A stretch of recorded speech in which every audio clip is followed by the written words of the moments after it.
Hello everyone, so now let's proceed with the Unit 5, which is Global Population and Mobility. Here we are going to examine the role of global cities and migration in shaping the modern world. Napag-aaralan din natin dito yung key attributes of a global cities and how they serve as an engines of globalizations. Aside from that, we are also going to discuss or tackle about the complex factor behind migration and kung ano nga ba yung push and pull factor. And lastly, yung experiences of OFWs, which includes the challenges they face and their contributions as migrants. So first, we have global city. So ano nga ba yung global city? So global city is also called as alpha city, world city, or world center.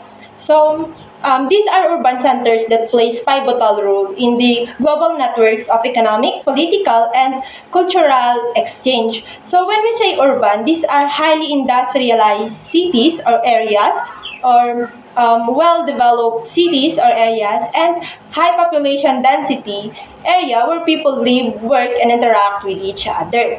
So, ano nga ba ang role ng global city? So, global cities are hubs, or center hubs that links various regions and continents that facilitates the global flow of goods, services, capital, and people. Global cities ang isa sa nagsisilbing instrumento for us to have a borderless world.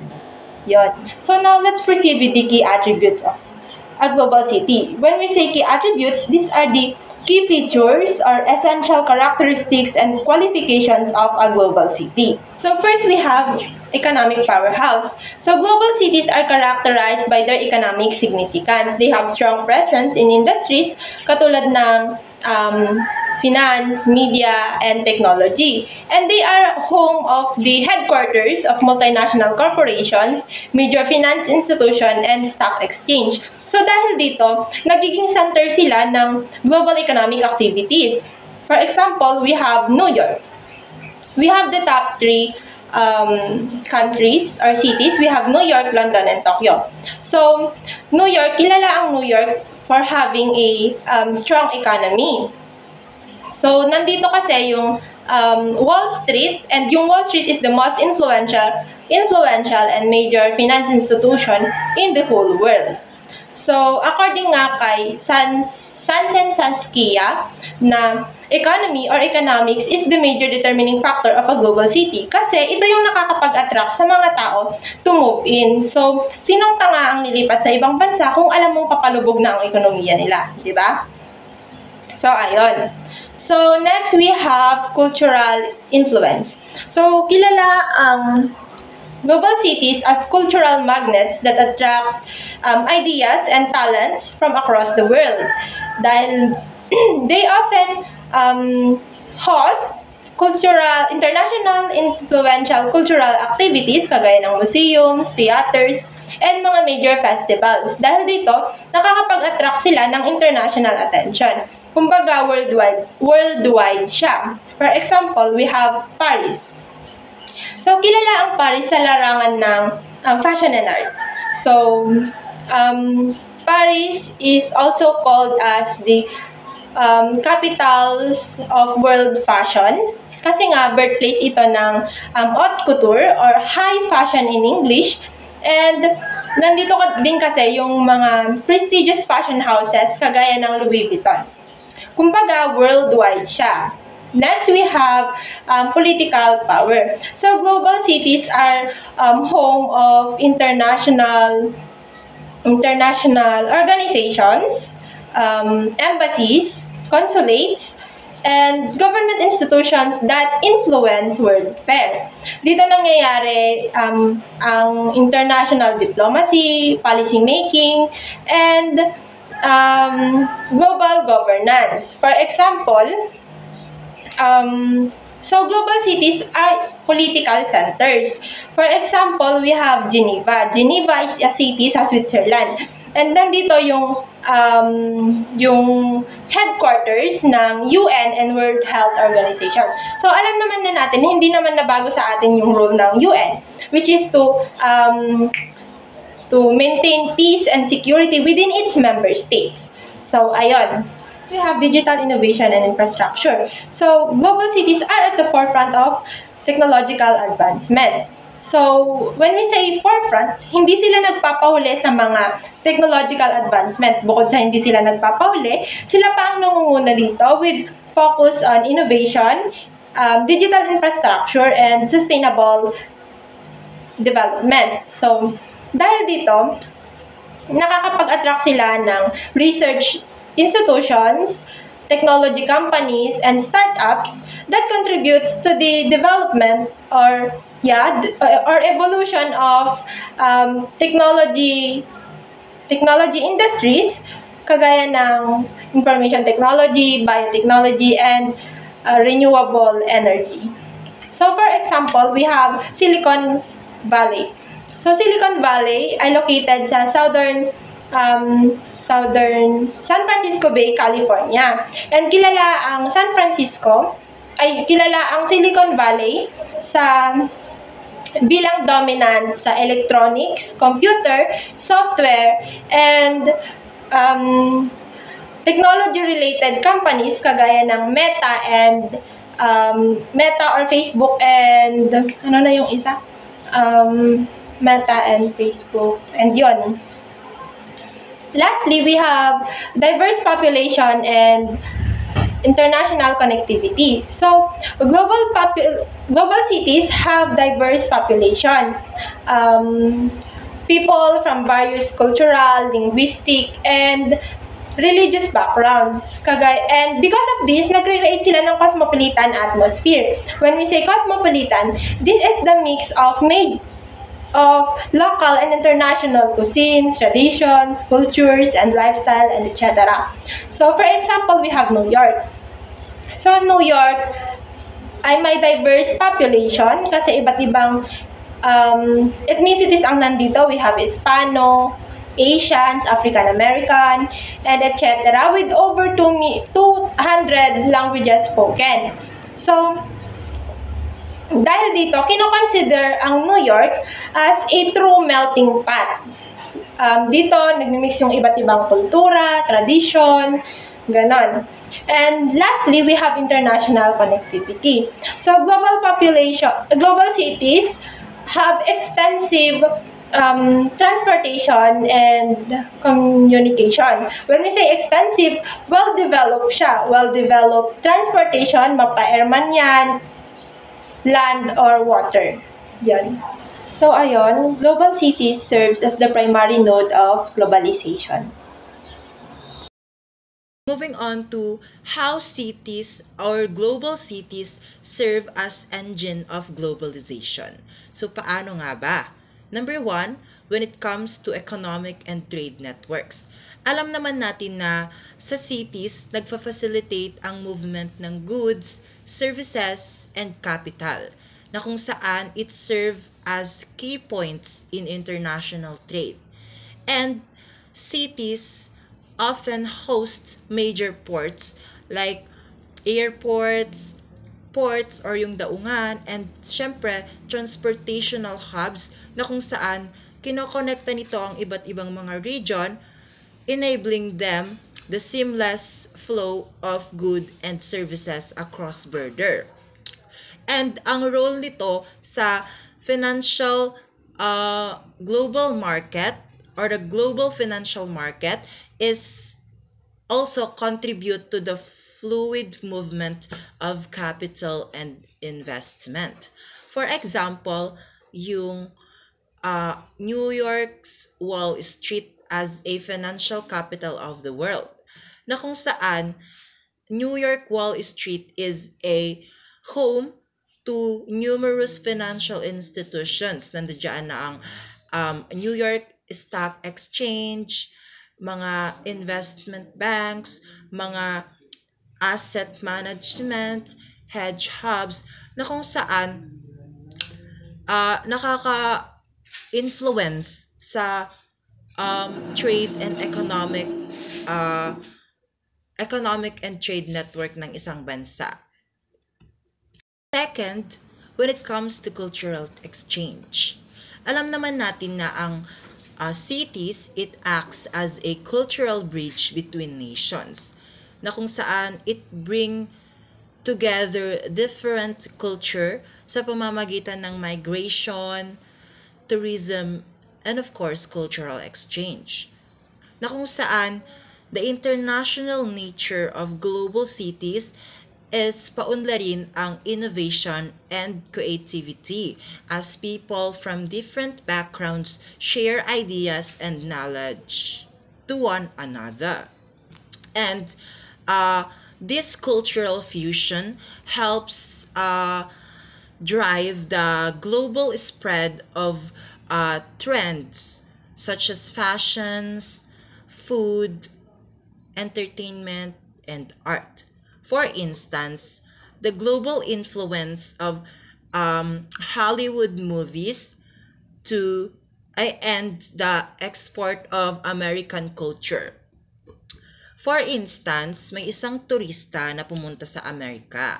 Alam naman natin na kapag ang isang turista is pumunta sa isang bansa, oftentimes binivisit nila dito yung capital city ng isang bansa, which is the capital city of the America is the Washington DC. Once the tourists arrive sa capital city, of course, she or he is surrounded by the American culture because nandoon na nga siya sa America. And of course, as time goes by, the tourists exposed na siya sa American culture.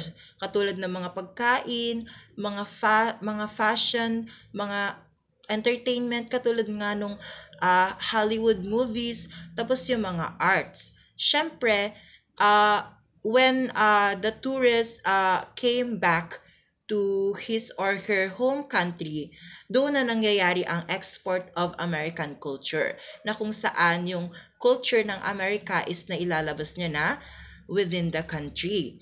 And of course, there is a possibility na yung American culture na experience niya sa Amerika, magagawa na din sa kanyang home country, which can lead to cultural exchange.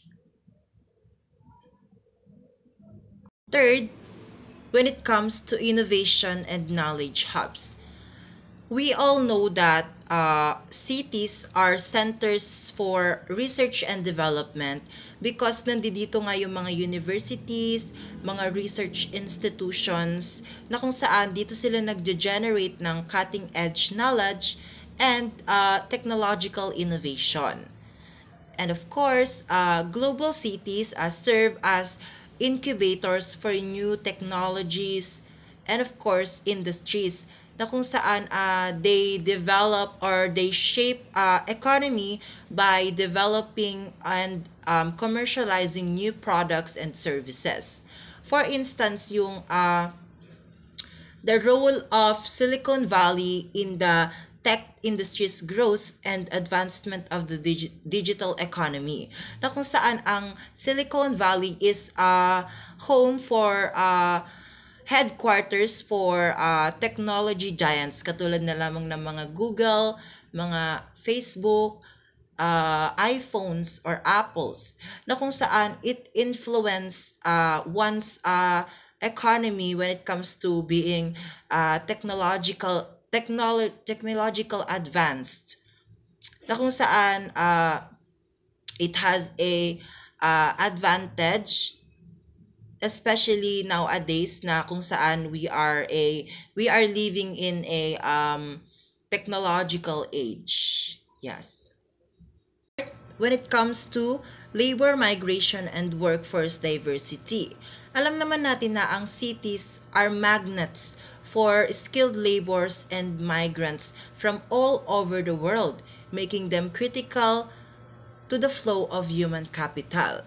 Na kung saan the migration of people for work, education, and refuge or protection also contribute to the global labor market, and it fosters economy. So sa pamamagitan or by attracting a global workforce, these cities can help address labor shortages in industries, and of course it can create vibrant and competitive economy in a certain or specific country. For instance, is yung London's diverse workforce in finance, healthcare, and education sectors.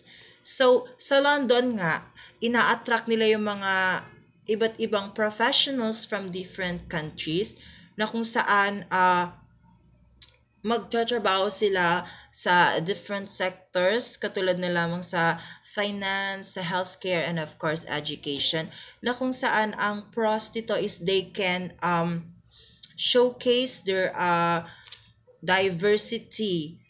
And of course London promotes inclusivity when it comes to different cultures and backgrounds. Kaya nakaka-contribute sila sa syempre sa innovation din ng London. Yes. And fifth, we have political and policy influence. Alam naman natin na cities are often cited in international diplomacy, na kung saan yung mga policy decision na nakakaapekto sa ating bansa or sa ating mundo rather is sa cities ginagawa. And of course, cities are often sites for international conferences, summits, and of course negotiation, na kung saan the policy formulated is meron siyang far-reaching effects when it comes to global trade, human rights, climate change, and of course security ng ating mundo.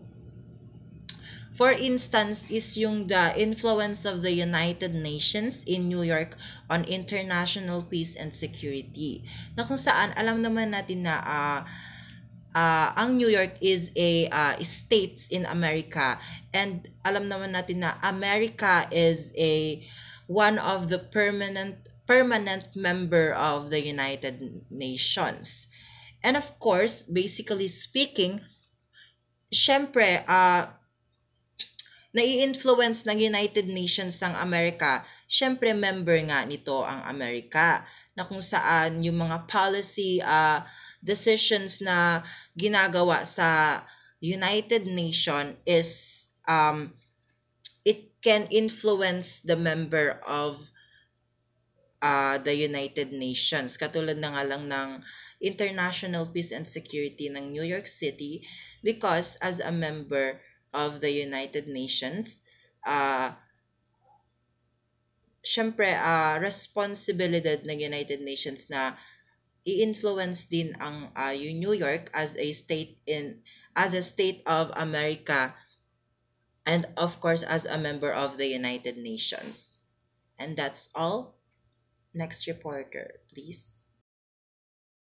Hello everyone, I am Mac Rainier T. Kagurangan from BSED 1A, and I will be discussing to you about the different categories of global city. There are 7 categories of global cities.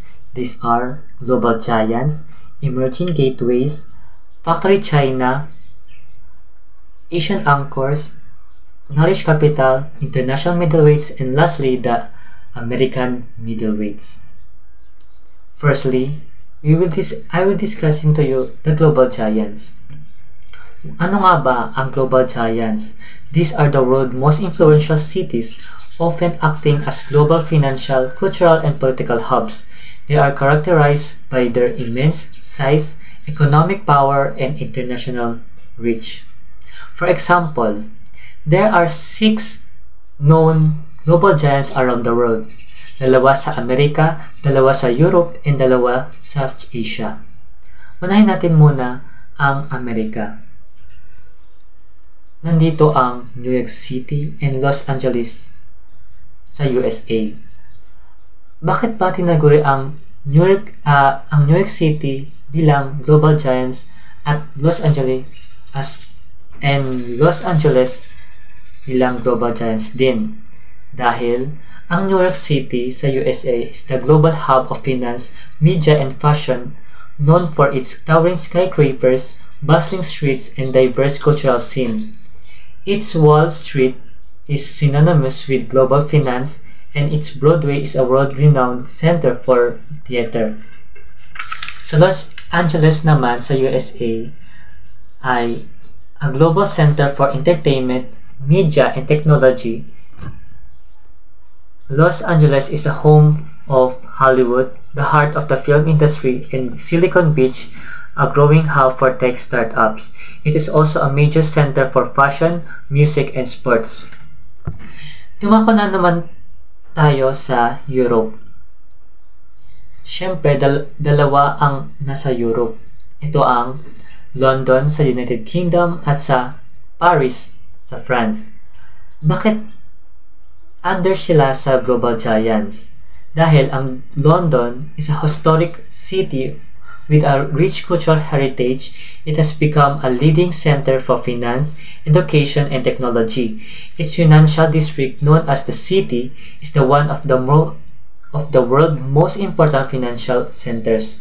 Sa Paris naman is a city of a romance and culture. Paris is a global center for fashion, art, and gastronomy. It is a home to iconic landmarks like the Eiffel Tower and the Louvre Museum. And its streets are lined with world-class boutiques, restaurants, and museums. Sa Asia naman, nandito ang Tokyo, Japan, at Osaka, Kobe sa Japan din. Bakit tinawag na under sa global giants ang Tokyo? Ang Tokyo is a modern metropolis blending Asian tradition with cutting-edge technology. Tokyo is a global leader in innovation, electronics, and automotive industry. It is also a major center for fashion, entertainment, and culinary arts. And ganoon din sa Osaka, Kobe sa Japan. It is also a major center for fashion, entertainment, and culinary arts. Alam nyo ba, ang New York City, London sa UK, at Tokyo sa Japan ay considered as the home of the world top stock exchange. Nandito kasi ang mga malaking stock exchange sa buong mundo. Nandito ang New York Stock Exchange sa New York, Financial Times Stock Exchange na makita sa London, at Nike na makita sa Tokyo. Ang mga nabanggit kong mga cities are the powerhouses of the world, driving global trade, innovation, and cultural trends. The second category of global city is the emerging gateways. Ano nga ba ang emerging gateways? These cities are rapidly growing and developing, attracting investment and becoming important players in the global economy. They are often characterized by a mix of traditional and modern infrastructure and a rapidly growing population. There are 28 cities under the emerging gateways around the world. So, itong cities nito ay the rising stars of the global economy. For example, Mumbai sa India. Ang Mumbai sa India is a bustling metropolis known as the City of Dreams. It is a major center of finance, entertainment, and textiles. It is also a major port city connecting India to the global trade network. Nextly, Johannesburg sa South Africa, a vibrant and cosmopolitan city, is a major center for finance, mining, and manufacturing. It is also a cultural hub known for its diverse art scenes and rich history. Another example is Sao Paulo sa Brazil, the large city in the South America. Sao Paulo is a major center for the finance, industry, and culture. It is a hub for international trade and gateway to the vast Brazilian market. Nextly is the Istanbul sa Turkey, historical city stranding Europe straddling Europe and Asia, Istanbul is a major center for trade, tourism, and culture. It is also a growing hub for finance and technology.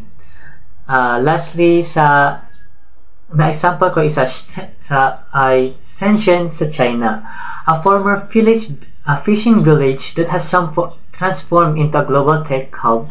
Shenzhen is known for its rapid economic growth, innovation, and manufacturing prowess.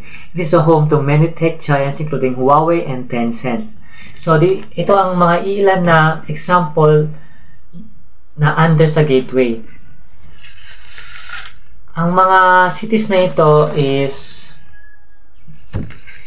that they experience significant economic growth, often fueled by industrialization, urbanization, and growing middle class. They attract significant foreign investment, often in sectors like manufacturing, infrastructure, and technology. They are also undergoing rapid urbanization, with population shifting from rural areas to cities, creating new challenges and opportunities. And lastly, these cities are poised to become the next generation of global powerhouses, driving economic growth and shaping the future of the world. The third category of global city is Factory China. These cities are the major centers of manufacturing and export, playing a vital role in China's economic boom. They are often characterized by large industrial zones, a focus on manufacturing, and rapidly growing workforce. There are 22 cities in China na naka-under sa Factory China. Example, Wuxi, known for its electronic industry. Wuxi is a major producer of computer components, mobile phones, and other electronic devices. Next is Suzhou, a major center of textiles, known for its silk production as well as manufacturing clothing and other apparel. Next is Shenzhen, a global tech hub known for its electronics industry, producing smartphones, computers, and other computer or consumer electronics. Next is Dalian, a major shipbuilding center, is a major producer of ships, submarines, and other maritime vessels. Next is Changsha, a major center of automobiles. Changsha is a home to several automotive manufacturers, including Guangxi, Honda, and SAIC Volkswagen. Ito ang ilan sa mga example or cities na naka-under sa 22 cities sa Factory China. Naka-under sa Factory China. These cities are heavily focused on producing goods for export to global markets, contributing to China's position as the world's manufacturing powerhouses. They often have large industrial zones with a concentration of factories producing a wide range of goods, from electronics to textiles to automotive parts. And lastly, they have experienced rapid economic growth driven by the expansion of manufacturing and the influx of investment. They are also the manufacturing engines of the world. These cities are the backbone of China's economic success, powering its manufacturing prowess and contributing significantly to global supply chains. The fourth category of global city is Asian anchors. What is Asian anchors? These cities are strategically located in Asia, acting as a command centers for trade, investment, and innovation. They are often characterized by their strong infrastructures, talented workforces, and a focus on attracting foreign investment.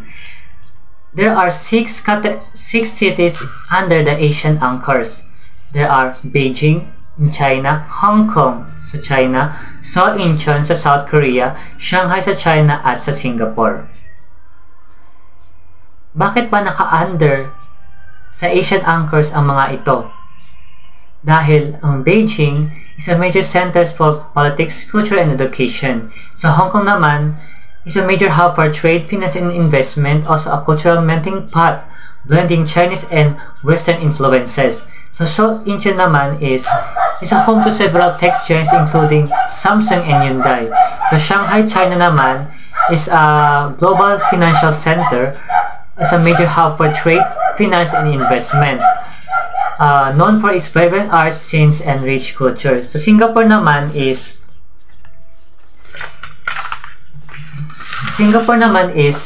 a global financial center, is a major hub for trade, finance, and investment. Is also a technological powerhouse and a major center for research and development.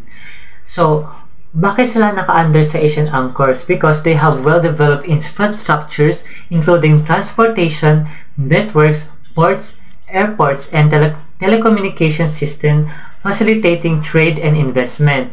They are skilled workers and professionals often in sectors like finance, technology, and research contributing to their competitiveness. And lastly, they have attract significant foreign investment often in areas like manufacturing, real estate, and technology driving economic growth. The fourth category of global city is Asian Anchors. What is Asian Anchors? These cities are strategically located in Asia, acting as a command centers for trade, investment, and innovation. They are often characterized by their strong infrastructures, talented workforces, and a focus on attracting foreign investment. There are six cities under the Asian Anchors. There are Beijing in China, Hong Kong sa China, Seoul, Incheon sa South Korea, Shanghai sa China, at sa Singapore. Bakit ba naka-under sa Asian Anchors ang mga ito? Dahil ang Beijing is a major center for politics, culture, and education. Sa Hong Kong naman is a major hub for trade, finance, and investment, also a cultural melting pot, blending Chinese and Western influences. So Seoul, Incheon naman is a home to several tech giants including Samsung and Hyundai. So Shanghai, China naman is a global financial center as a major hub for trade, finance, and investment. Known for its vibrant arts, scenes, and rich culture. So Singapore naman is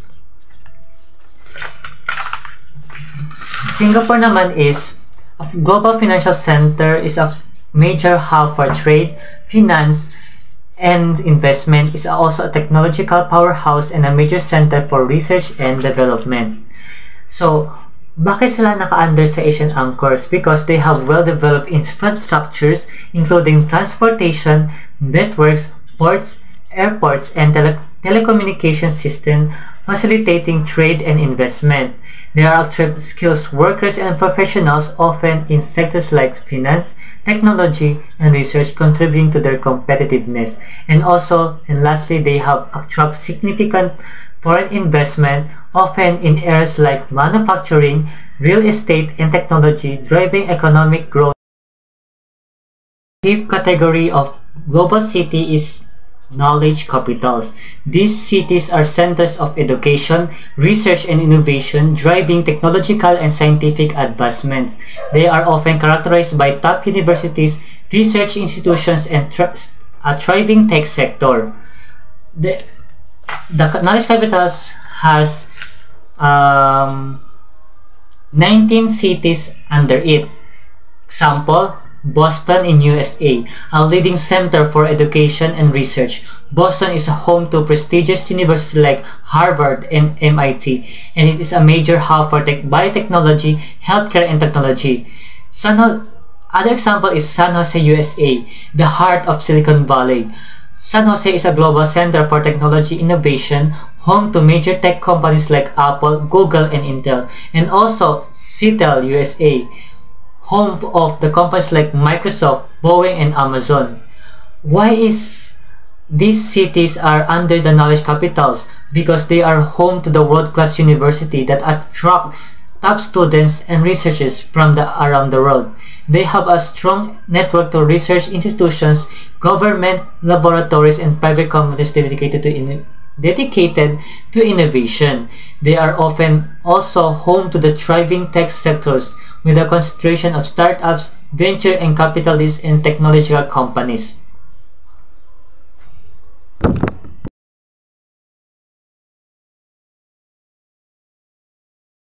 The sixth category of global city is the international middleweights. These cities are the medium-sized and played a significant role in the global economy, acting as a hub for trade, investment, and cultural exchange. They are often characterized by a mixed traditional and modern industries, a diverse population, and a strong focus on international collaboration.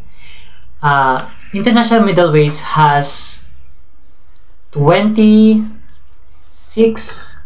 cities under it. For example, Melbourne in Australia, known for its vibrant art scenes, multicultural population, and strong economy. Melbourne is a major center for finance, technology, and tourism. Next is Sydney, Australia, a global city with a strong economy, a diverse population, and a beautiful harbor. Sydney is a major center for finance, tourism, and entertainment. And another example is Montreal in Canada, a bilingual city with a rich culture. Montreal is a major center for finance, technology, and tourism. It is also a hub for film production and arts. Bakit sila naka-under sa international middleweights ang mga city na ito? Because they often have a mixed industries including manufacturing, technology, finance, tourism, and culture, contributing to their economic resilience and diversification. They are all well connected to the other parts of the world through transportation networks, trade routes, and communication systems, facilitating international collaboration and exchange. These cities are the bridge between the global giants and emerging gateways, connecting different parts of the world and contributing to global interconnectedness.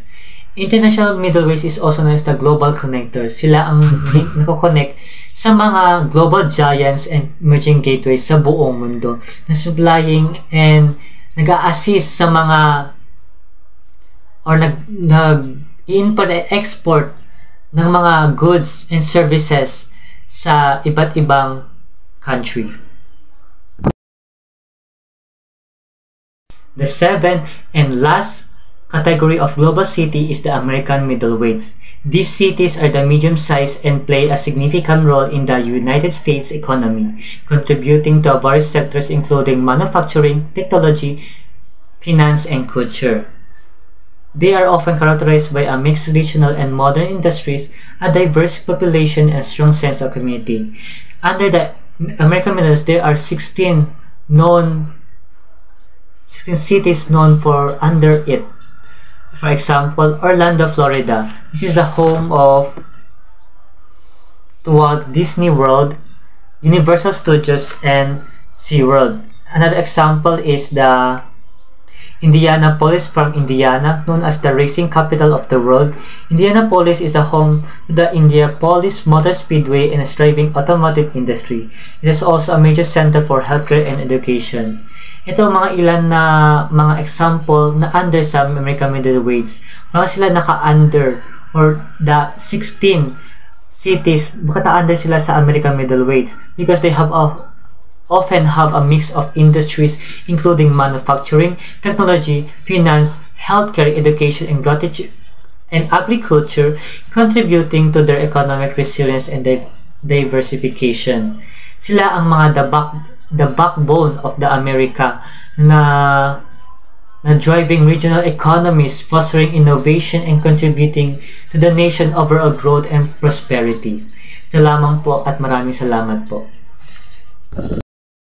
Again, I am Mac Rainier Ticagaruan, the reporter of the different categories of global city. Salamat po sa pakikinig.